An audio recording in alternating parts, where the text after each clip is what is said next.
Hello. Good afternoon, everybody. We have a special guest with us today who will speak momentarily.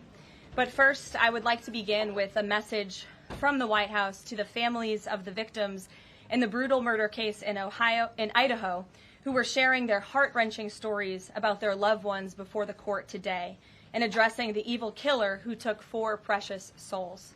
We are so sorry for the grief and the pain you have experienced at the hands of such a vicious and evil killer. Our nation grieves with you, and we will never forget the precious souls who were lost in this horrific act of evil. If it were up to the president, he would have forced this monster to publicly explain why he chose to steal these innocent souls. May God bless and watch over everyone affected by this unimaginable tragedy, especially the parents who lost their children. Let me begin with a few scheduling items off the top. Later this afternoon, President Trump will deliver the keynote address at the Winning the AI Race Summit here in Washington, D.C. President Trump believes it is non-negotiable that the United States wins the AI race, which is why today President Trump will announce a bold and comprehensive AI action plan to sustain and enhance America's global AI dominance. Under President Trump's leadership, our country will lead the world in AI to secure a brighter future for all Americans, massively grow our economy, and protect our national security. The president will also sign 3 executive orders at the event this afternoon. On Friday morning, President Trump will travel to Scotland for a working visit that will include a bilateral meeting with Prime Minister Starmer to refine the historic U.S.-UK trade deal. On the topic of trade, yesterday, President Trump accomplished something no other president has ever achieved. The president secured and announced 3 major trade deals with the Philippines, Indonesia, and Japan, all in one day. President Trump is finally putting a stop to our country getting ripped off. As a result of the president's successful negotiating tactics, many foreign markets are now being opened to American industries for the very first time, and harmful trade barriers are being broken down.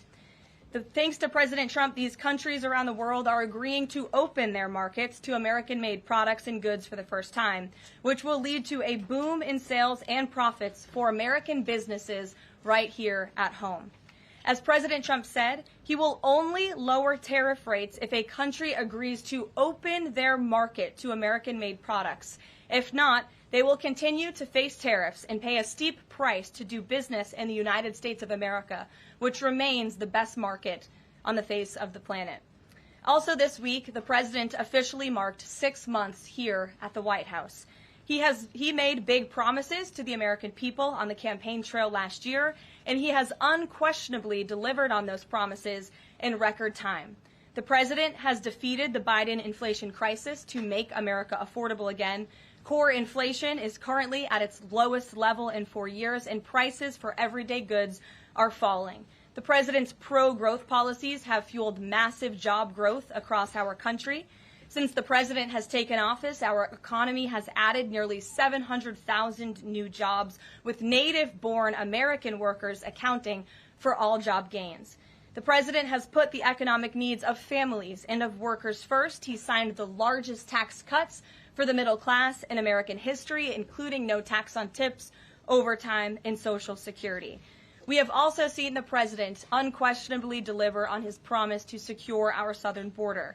He has ended Biden's illegal alien invasion, and for 2 months in a row, 0 illegal aliens were released into our country. The president has also, as you all know, initiated the largest mass deportation campaign in American history. The president has also restored law and order to make America safe again, another campaign promise he vowed to the American public. The United States of America is currently on track for its lowest murder rate on record, following this shift from the last administration to the Trump administration. The president has also ended Joe Biden's reckless war on American energy. U.S. oil and natural gas production are now surging, and summer gas prices reached their lowest level since 2021.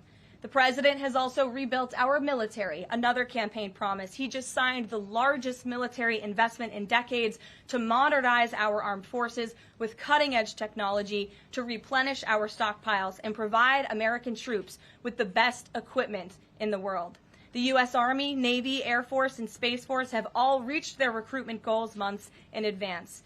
The president has restored America's standing on the world stage, brought back peace through strength, and brokered numerous peace agreements to end wars. Again, all of this in just 6 months. He obliterated Iran's nuclear program to end the war between Israel and Iran, got NATO members to raise their defense spending to 5% of GDP, and secured a ceasefire between India and Pakistan, as well as brokering a historic agreement between Rwanda and the Democratic Republic of the Congo. The president has already received 3 different Nobel Peace Prize nominations for his peacemaking efforts. Again, all of this progress, all of these accomplishments have occurred in just 6 months. We are truly just getting started, and we look forward to working with all of you for the next 3.5 years. On another matter, over the past few days, Director of National Intelligence Tulsi Gabbard has unveiled shocking new evidence that former President Barack Obama and top aides in the Obama administration conspired to subvert President Trump's 2016 election victory and undermine the democratic will of the American people. While publicly pretending to engage in a peaceful transfer of power, in private, former President Obama went to great and nefarious lengths to try to sow discord among the public and sabotage his successor, President Trump. The new evidence released by the Director of National Intelligence, who is here with me today, confirms that the Obama administration manufactured politicized intelligence, which was later used as the justification for baseless smears against President Trump in an effort to try to delegitimize his victory before he even took the oath of office. The truth is that President Trump never had anything to do with Russia, and the Russia collusion hoax was a massive fraud perpetuated on the American people from the very beginning. And the worst part of this is Obama knew that truth, and so did all of the other corrupt officials involved in this scam, including former CIA Director John Brennan, former Director of National Intelligence James Clapper, former FBI Director James Comey, former Deputy Director Andrew McCabe, and many others. Director of National Intelligence Gabbard's report further confirms what we already knew. There was no collusion, no corruption, except on the part of Barack Obama and the weaponized intelligence agencies at the time. The Russia hoax was a blatant lie, all ginned up by Democrat political operatives that were signed off on by then President Obama and leaked to the news media to launch a years-long witch hunt against President Trump and his first administration. Allies of the president, including his own son, Donald Trump Jr., were disgustingly smeared as Russian assets, and some even had their lives destroyed because of this vicious lie. The president's first 2 years in office had this fake distraction hanging over it, and endless resources, time, and political capital were spent having to debunk these lies from the highest levels of our government. Now, nearly 10 years later, thanks to the declassification of documents by Director Gabbard, the truth has finally come to light. And this truth vindicates President Trump, his family, and his many allies and associates who were smeared with defamatory lies. President Trump was right from the beginning about all of this, and we are grateful that justice can be served. Now, we have even more damning evidence implicating those who tried to sabotage a duly elected president and did grave material harm to our republic. Thanks to additional important work done by CIA Director Ratcliffe, Committee Chairman Rick Crawford over the past few months, a newly declassified 2020 report prepared by the House Permanent Select Committee on Intelligence, which DNI Director Gabbard has declassified, found that the intel community did not have any direct information that Russian President Vladimir Putin wanted to help elect President Trump in 2016, and in fact, Russia was actively preparing for a Hillary Clinton victory. But at the unusual direction of Barack Obama at the time, the intel community published implausible intelligence suggesting otherwise. Why? To sabotage the incoming president. This is truly one of the greatest political scandals in American history. And reporters at legacy outlets, some of which are sitting in this room today, like the New York Times and the Washington Post, were ridiculously awarded Pulitzer Prizes for their perpetuation of this hoax. It's well past time for those awards to be stripped from the journalists who receive them. It is not journalism to propagate political disinformation in service of the Democrat Party and those in the intelligence community who hand over out of context and fake intelligence to push a false political narrative. I will now pass it over to the Director of National Intelligence, Tulsi Gabbard, to speak more about all of this, and then we will open it up for questions afterwards. Tulsi, thank you for being here. Thank you very much. Good afternoon. At President Trump's direction and with the support and coordination with the House Intelligence Committee Chairman Rick Crawford, today we've released a declassified Oversight Majority Staff report that was produced in September of 2020. The stunning revelations that we are releasing today should be of concern to every American. This is not about Democrats or Republicans. This has to do with the integrity of our democratic republic and American voters having faith that the votes cast will count. There is irrefutable evidence that detail how President Obama and his national security team directed the creation of an intelligence community assessment that they knew was false. They knew it would promote this contrived narrative that Russia interfered in the 2016 election to help President Trump win, selling it to the American people as though it were true. It wasn't. The report that we released today shows in great detail how they carried this out. They manufactured findings from shoddy sources. They suppressed evidence and credible intelligence that disproved their false claims. They disobeyed traditional tradecraft intelligence community standards and withheld the truth from the American people. In doing so, they conspired to subvert the will of the American people who elected Donald Trump in that election in November of 2016. They worked with their partners in the media to promote this lie, ultimately to undermine the legitimacy of President Trump and launching what would be a years-long coup against him and his administration. We're here today because the American people deserve the truth, they deserve accountability, and they deserve justice.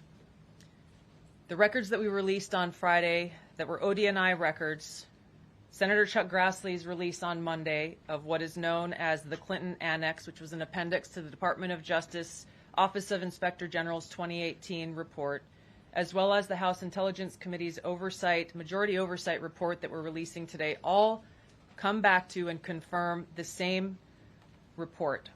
There was a gross politicization and manipulation of intelligence by the Obama administration intended to delegitimize President Trump even before he was inaugurated, ultimately usurping the will of the American people. I'm going to go over the key findings from the House Intelligence report, which investigated the claims that were made by an intelligence community assessment ordered by President Obama and published in January of 2017.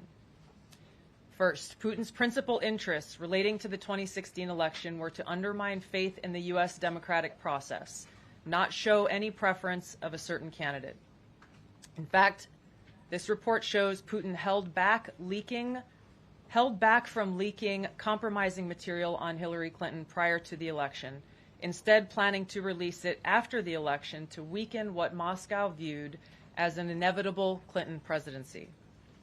In the January 2017 intelligence community assessment that President Obama ordered, John Brennan, who was CIA director at the time, and the intelligence community intentionally suppressed intelligence that showed Putin was saving the most damaging material that he had in his possession about Hillary Clinton until after her potential and likely victory.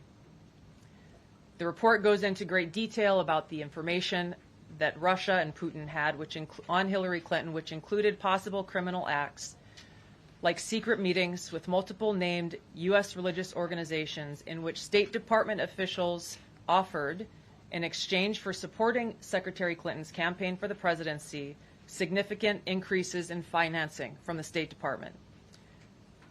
They also had documents that showed the patronage of the State Department to State Department employees who would go and support Hillary Clinton's presidential campaign. There were high-level DNC emails that detailed evidence of Hillary's, quote, psycho-emotional problems, uncontrolled fits of anger, aggression, and cheerfulness, and that then Secretary Clinton was allegedly on a daily regimen of heavy tranquilizers. Then CIA Director Brennan and the intelligence community mischaracterized intelligence and relied on dubious substandard sources to create a contrived false narrative that Putin developed a quote-unquote clear preference for Trump.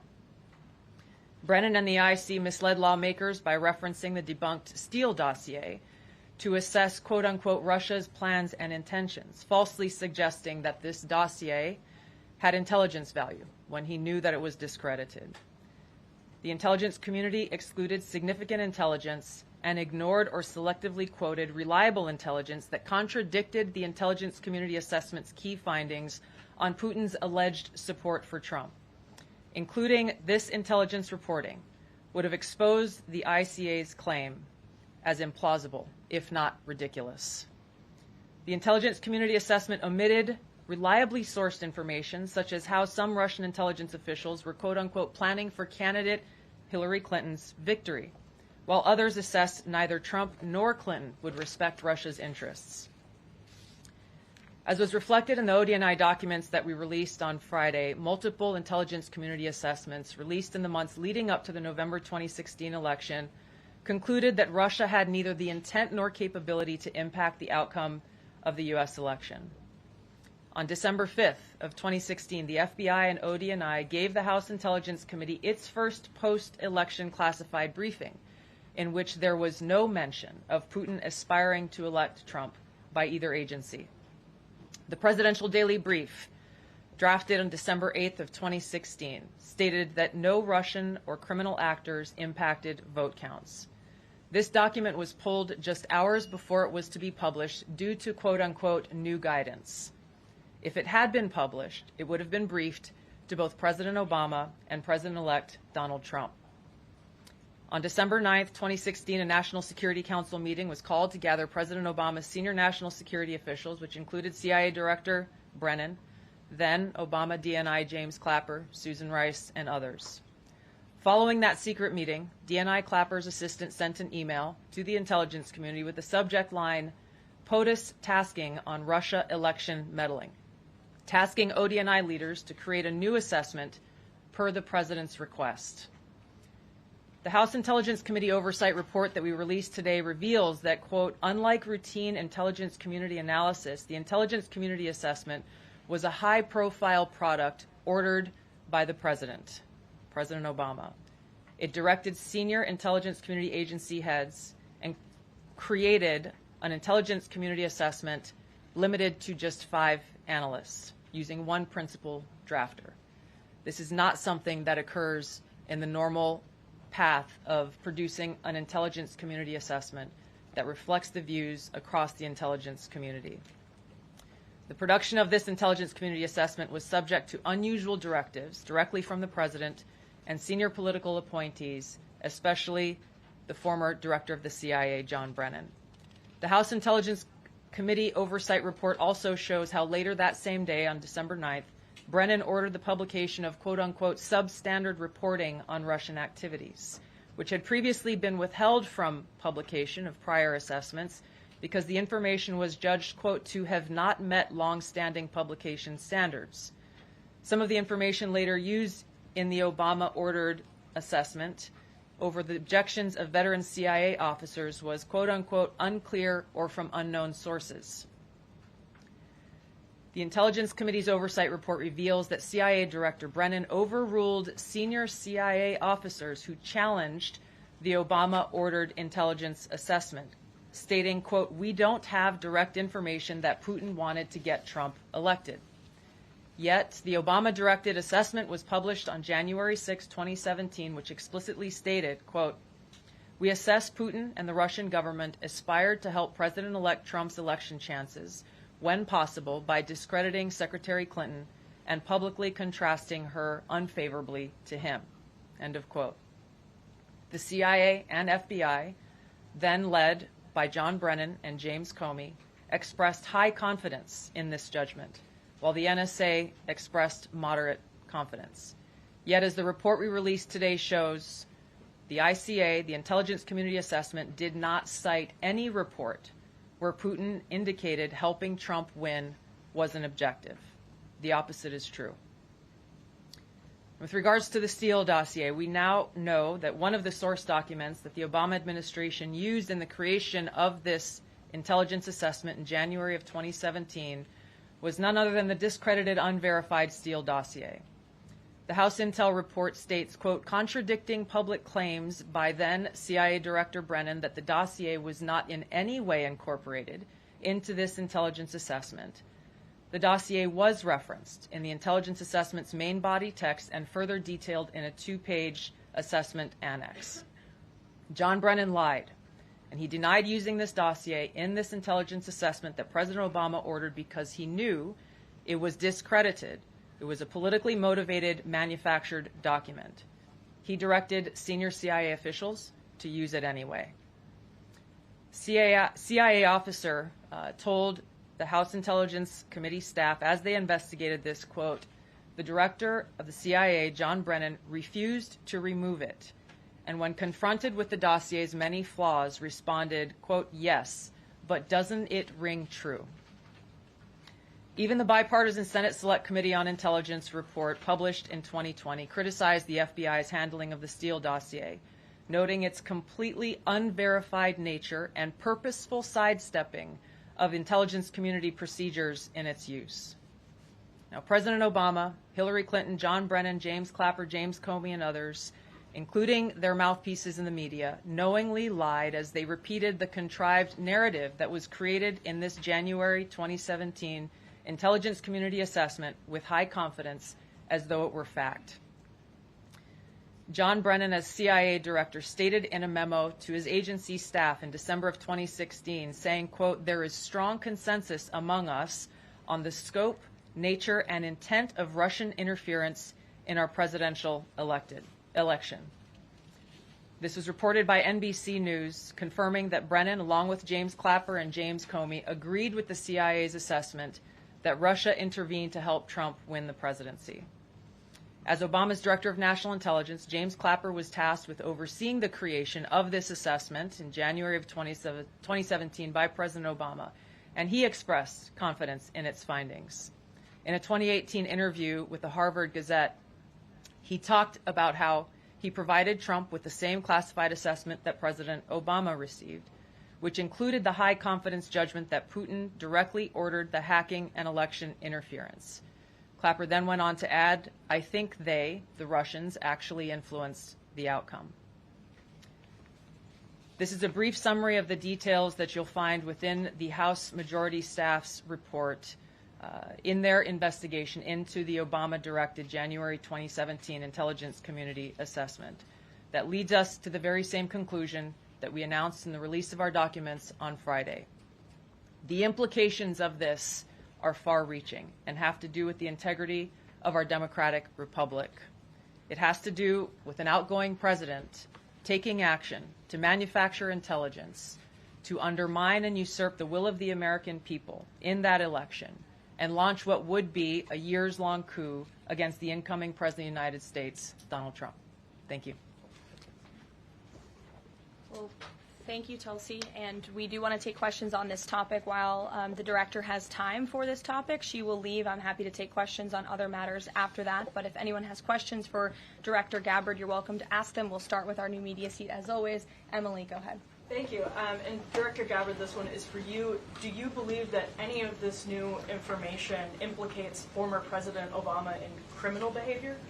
We have referred and will continue to refer all of these documents to the Department of Justice and the FBI to investigate the criminal implications of this. For even former President Obama? Correct. The evidence that we have found and that we have released directly point to President Obama leading the manufacturing of this intelligence assessment. There are multiple pieces of evidence and intelligence that confirm that fact. Ed, go ahead. Director Gabbard, thank you. So just in, two questions, but to begin on that. The President yesterday, you've inferred that the former President helped lead a coup. Based on what you now see, do you believe President Obama is guilty of treason? I'm leaving the criminal charges to the Department of Justice. I'm not an attorney, but as I've said previously, when you look at the intent behind creating a fake manufactured intelligence document that directly contradicts multiple assessments that were created by the intelligence community, the expressed intent and what followed afterward can only be described as a years-long coup and a treasonous conspiracy against the American people, our republic, and an attempt to undermine President Trump's administration. The Senate Intelligence Committee spent several years looking into this and unanimously agreed in a bipartisan fashion, Secretary of State Rubio was a member of that committee, that there was no political interference. There was a years-long Justice Department investigation into this as well that also concluded no political interference. So help us from a 50,000-foot level, explain, what do you now have that refutes those two Sure. conclusions? I will encourage you, in my role as the Director of National Intelligence, my job, again, as I said when I came into this role, was to make sure that we are telling the truth to the American people and that we are ensuring that the intelligence community is not being politicized. So I'm not asking you to take my word for it. I'm asking you in the media to conduct honest journalism and the American people to see for yourself in the documents that we've released now, close to 200 pages, that point in multiple references, multiple examples, to include comments that have been made by senior intelligence professionals, who are some still working within these agencies today, that confirm the conclusions that we have drawn, that President Obama directed an intelligence community assessment to be created to further this contrived false narrative that ultimately led to a years-long coup to try to undermine President Trump's presidency. And it's your belief John, that go those ahead. two previous investigations missed that or covered it up? I'm telling you to look at the evidence.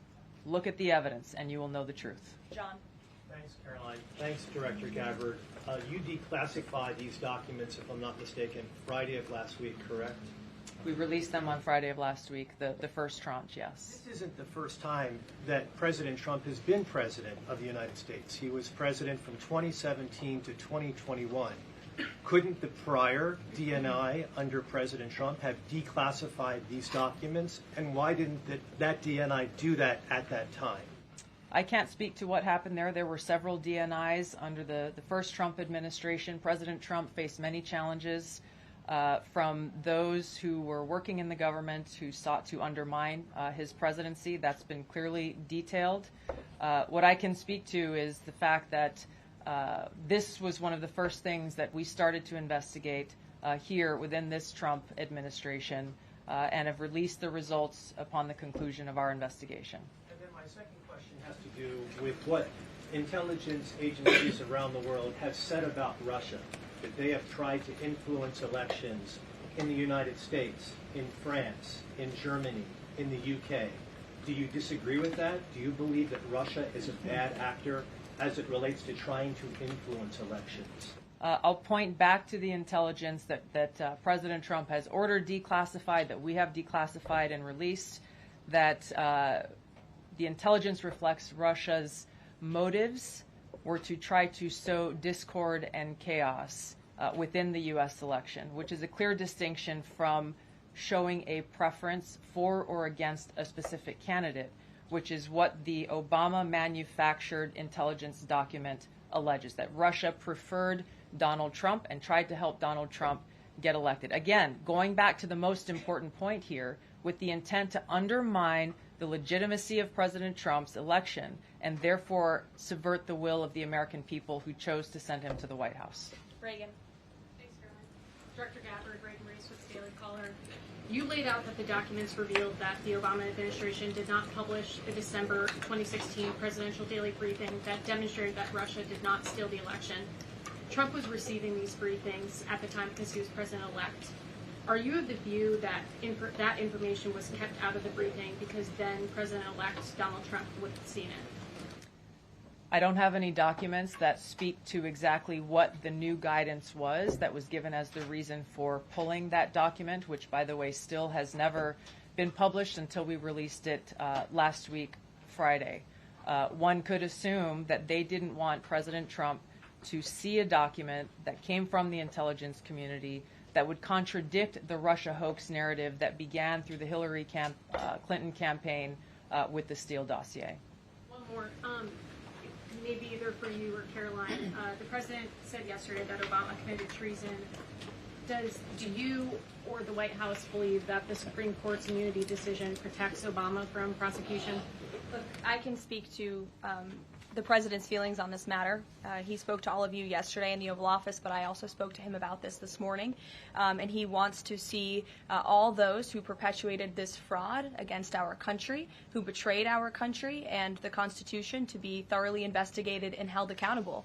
And it's been 10 years of this. And I would just add, based on everything the director has said and declassified, all of you in this room should go through it and take a look at this report and review the intelligence, because Unfortunately, that hasn't happened. And many of the people who perpetuated this hoax, Clapper, Andy McCabe, James Comey, and many others, have been hired by major networks in this room to go on television and continue to spew these lies, knowing that they are lies. And if you all recall, just flashback to 2016 and the years after, the entire Trump 1 presidency was embroiled in this scandal that was perpetuated by the Democrat Party. And you had major Democrat Party officials in this city, namely Adam Schiff, Hillary Clinton, Elizabeth Warren, who went on television and told the American people, Donald Trump is an asset of Russia. It was a lie. They always knew it.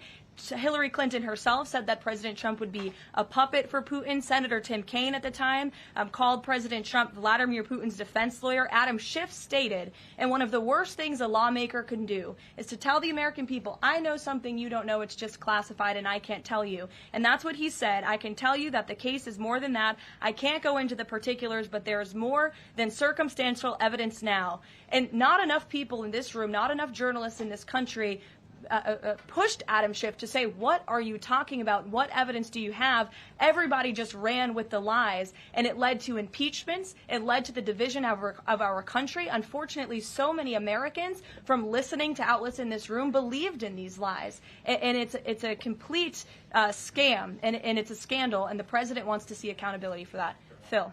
Thank you. Question for Director Gabbard. A spokesperson for former President Obama said in a statement earlier this week, quote, nothing in the documents issued last week undercuts the widely accepted conclusion that Russia worked to influence the 2016 election but did not successfully manipulate any votes. How do you respond to critics like former President Obama and also others on the Hill who say that the administration is conflating apples and oranges here, conflating allegations of actual hacking of voter machines and allegations of interference generally? I think it's a disservice to the American people that former President Obama's office and others who are criticizing the transparency that is being delivered by releasing these documents. They are doing a disservice to the American people and trying to deflect away from their culpability in what is a historic scandal and negative action towards the American people and our democratic republic. The answer to that statement can very clearly be found throughout all of the documents that we have released. Again, showing that Russia has took action to try to sow discord in the election, but showed no preference for or against any singular candidate. You've long been an opponent of weaponization in government. How do you respond to criticism that referring Obama administration officials and even potentially the former president is just more weaponization, and this is a potential race to the bottom? I think that's a very disrespectful attack on the American people who deserve the truth. They deserve to have faith and trust in the integrity of our democratic republic, which has been undermined by President Obama through his direction of this manufactured fake intelligence document, knowing that it was filled with lies and knowing that it would and could then be used for all of the actions that came after. Caroline, and I would just add, there needs to be accountability for that weaponization, Phil, that we've seen. And no one has been a victim of the weaponized government more than President Trump, not just because of this political scandal. You all recall his house was raided.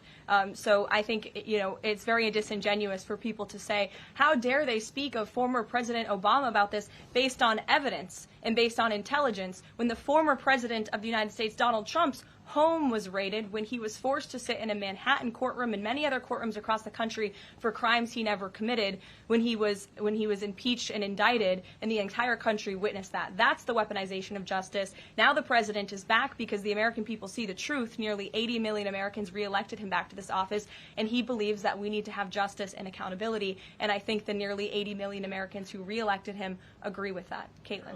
Thank you, Caroline. Two questions for Director Gabbard just on this. Director Gabbard, you referenced the past intelligence reports and assessments on this, including that 2017 one that was signed off, as Ed noted, by every Republican on the Senate Intelligence Community, including the acting chair of the time, now Secretary of State Marco Rubio, who said in a statement that they did not find any evidence of Russian collusion, but they did find, however, is very troubling, and they found irrefutable evidence of Russian meddling.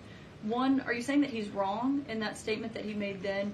And secondly, What would you say to people who believe that you're only releasing these documents now to improve your standing with the president after he said that your intelligence assessments were wrong? Well, first, I want to correct something that you stated, which was citing the Senate Intelligence Committee's report as being one and the same. I think you said the intelligence community. The Senate Intelligence Committee has a very different function than the Office of the Director of National Intelligence. The evidence and the intelligence that has been declassified and released is irrefutable.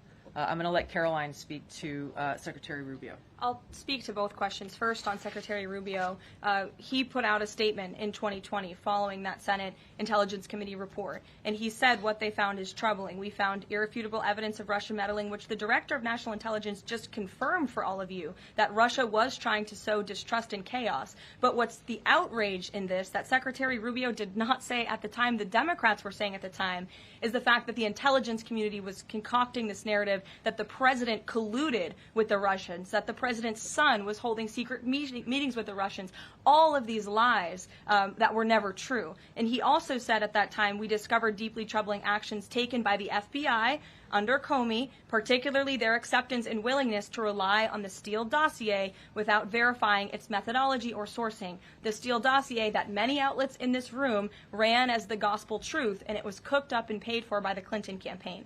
As for your second question, Caitlin, I think who is saying that she would release this to try to boost her standing with the president? Who has said that? Well, the president has publicly undermined her when it came to Iran. He said she was wrong. He told me that she didn't know what she was talking about. That was on Air Force One on camera. The only people who are suggesting that the Director of National Intelligence would release evidence to try to boost her standing with the president are the people in this room who constantly try to sow distrust and chaos amongst the president's cabinet, and it is not working. I will just answer your question directly. I am with the President of the United States every day. He has the utmost confidence in Director Gabbard. He always has. He continues to, and that is true of his entire cabinet, who is all working as one team to deliver on the promises this president made. Does anyone else have questions for Director Gabbard? And then we'll turn it over to a couple other questions. Christian, go ahead. Yeah, thank you. Director Gabbard, two follow-ups on questions that have been asked. You mentioned the previous DNIs during the president's first term. One of them reports to you right now, if I'm not mistaken, John Ratcliffe. So have you not spoken to him about why this information was not declassified during the first term? He was in that position for a very short period of time. The work that began back then, we have picked up and absolutely completed. We are continuing to investigate this. Additional whistleblowers are now coming forward because they see an opportunity for the truth to come to light. And as Karoline said, for real accountability to be brought forward. The accountability is the essential part of this. We can show the truth, reveal the truth.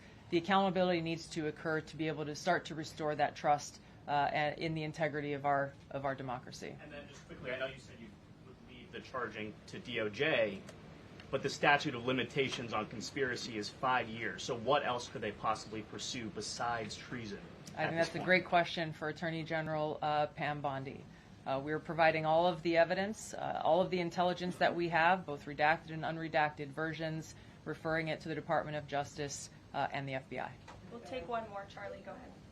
How credible was the information about Hillary Clinton's health? The report said that it was from sourced from the DNC. Have you seen that information, or do you think that maybe Russia was overemphasizing what they had? All I have seen is what the Intelligence Committee have reported through their investigation. I think the underlying point there is that we understand from intelligence what Russia said that they had, and the important point here is that if they were trying to influence the election, as President Obama and James Clapper and John Brennan, everybody said they were doing in order to support Donald Trump's election, they would have released the most damning of that information, some of which I detailed here. You'll find the rest in the report, prior to the election to help Donald Trump win. They specifically withheld what they had on her, the most damning information, because they thought that she would win the election. They had plans to release it just prior to her inauguration to, again, sow discord and chaos in America. And if I may, On Jeffrey Epstein, can you rule out that he was connected in some way to any kind of intelligence, either foreign or domestic? I haven't seen any evidence or information that reflects that. If anything comes before me that changes that in any way, support the president's statement loud and clear. If any credible evidence comes forward, he wants the American people to see it. Great. Director Gabbard, we thank you for Thank your you. time today. I know you're a busy woman, Thank so you. we'll let you get out of here, but thank you so much. Okay.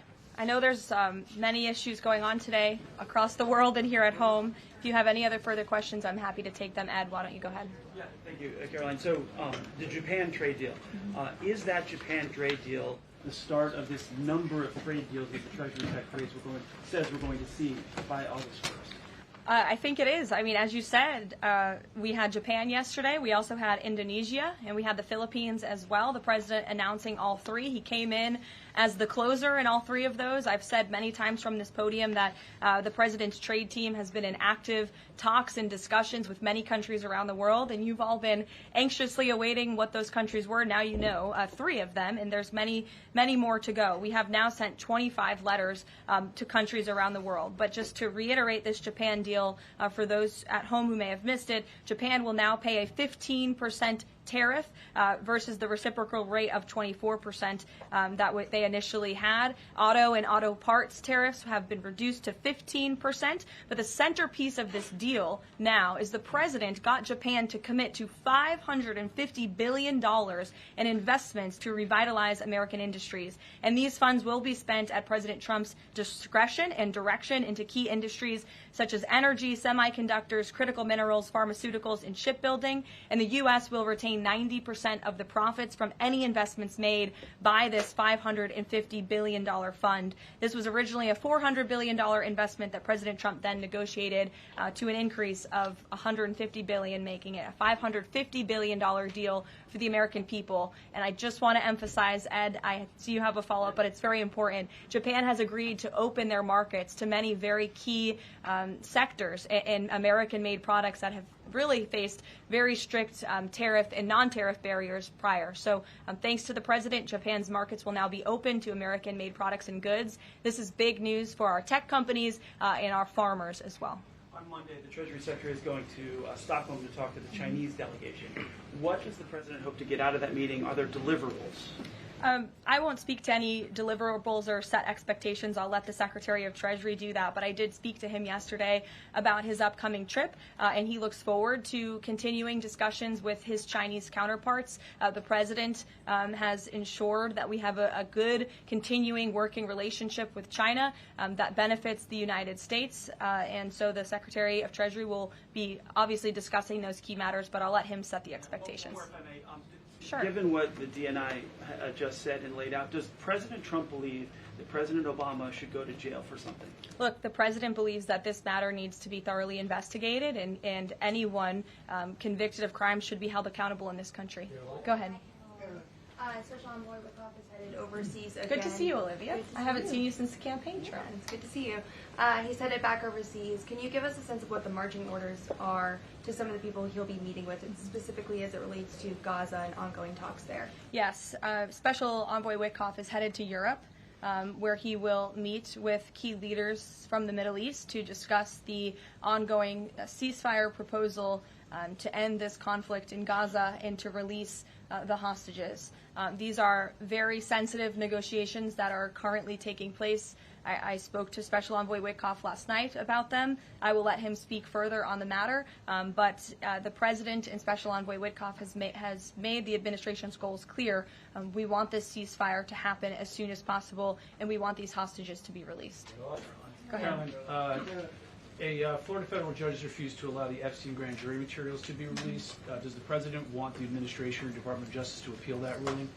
That was just breaking as the director and I were coming out here, so I haven't had a chance to talk to the president about it. I understand there are 2 other requests from the Department of Justice that are ongoing, but I'll let this president speak to whether he wants to see an appeal. And the Department of Justice, I'm sure, can give you a statement on that as well. Is he supportive of the effort to talk to Ghislaine Maxwell? I know that Todd Blanchard mentioned that earlier this week. The president spoke to this yesterday, and he said he thinks it's an appropriate idea. Kelly.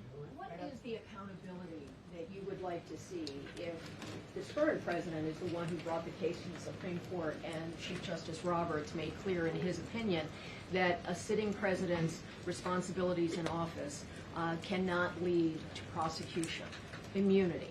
So what is it the President Trump wants regarding President Obama, given that fact? And the special counsel at the time, Durham, when that Supreme Court matter was not in effect, could have charged anyone and did not. So on those 2 points, how do you respond? Look, the president has made it clear that he wanted these documents to be declassified. He wanted the American people to see the truth, and now he wants those who perpetuated these lies and this scandal to be held accountable. As for what accountability looks like, as the director said, it's in the Department of Justice's hands, and we trust them to move this ball forward. But you would agree Stephanie. President Obama cannot be charged based on that immunity. Again, I'll leave that to the Department of Justice. Stephanie. In light of the Japan deal, are sectoral tariffs now up for negotiation with trading partners? And in a similar note, are these negotiators asking for investment funds, sort of like what Japan had agreed to? As for sectoral tariffs, I understand that the president continues to be in talks with our Secretary of Commerce. We have made commitments on various sectoral tariffs, as you know. The Department of Commerce has initiated studies to then move forward with implementing those sectoral tariffs. So I would defer you to them for further comment. Meredith. I wanted to ask if the White House has any update on the Commerce Department employee who's been detained or banned from exiting China, and if there are any efforts to get him out. I can assure you and the American people that the administration is actively monitoring the situation and engaged, but typically we don't comment on individual cases like this as we are sorting them out. Sure. Yes. Behind you, Dr. Harper, sorry. Go ahead, to the lady sitting down in the blue. Yes. Okay. What's your name? What's your name? My name is Caroline also. Caroline Boda with the Center Square. Great. So Republicans in the Senate today said that they are pulling back on legislation to impose sanctions on Russia after the president said he wants to act unilaterally. Can you elaborate on what the president intends to do? Look, the president has been in very close communication with his friends in the Senate, particularly Senator Lindsey Graham, on this issue. But the president has always maintained, he's the commander-in-chief and the president for a reason, and he has been deeply involved in this conflict since the beginning. And so any decisions that are made with respect to sanctions, the president wants to reserve that authority and that right to himself. Jasmine. Thanks, Caroline. 2 questions for you. The first on AI.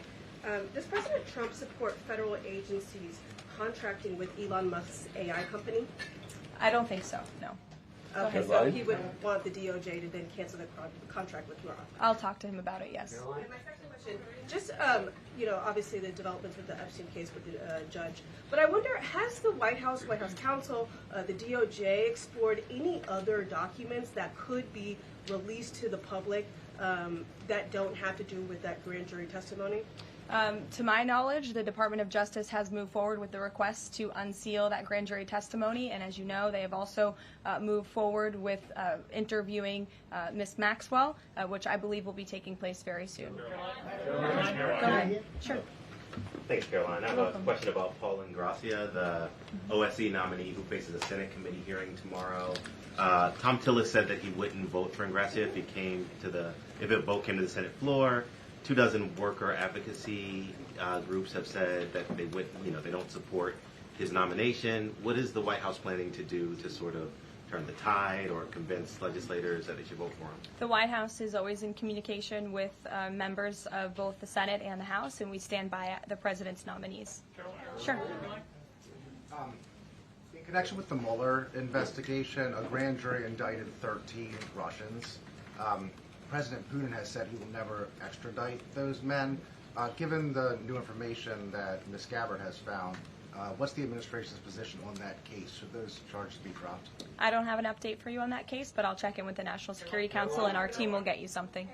Sure.